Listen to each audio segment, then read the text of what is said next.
ओल्या नारळाच्या करंज्या, त्यासाठी ओला नारळ, गूळ, आवडते ड्रायफ्रूट, जायफळ आणि वेलची. ड्रायफ्रूट चांगले तुपात भाजून घेऊया, ते एका बाजूला काढून घेऊ.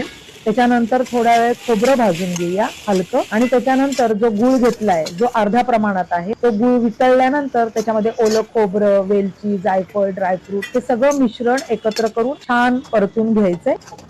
गहू 1 कप असेल तर बारीक रवा 1 कप, आणि त्याच्यामध्ये 2 टेबलस्पून गरम कडकडीत तेलाचं मोहन घातलंय, आणि मग ते पाण्याने थोडं सैल, हे दिसतंय ना एवढं सैल भिजवायचंय आणि अर्ध्या तासासाठी ठेवून द्यायचंय. नंतर समान गोळे करून घ्यायचे, आणि मग त्याच्या आपण पातळ पोळ्या करायच्या. टाकून घेतल्यानंतर मग तूप आणि कॉर्नफ्लॉवर घातलंय मी, त्याचा साठा तयार केलाय.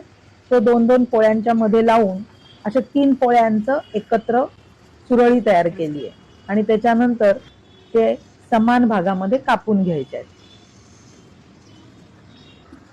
त्यातली आता मी एक बोटी घेतली आहे आणि हलक्या हाताने लाटण्याने लाटलंय, आणि सारण छान भरून घेतलंय त्याच्यामध्ये.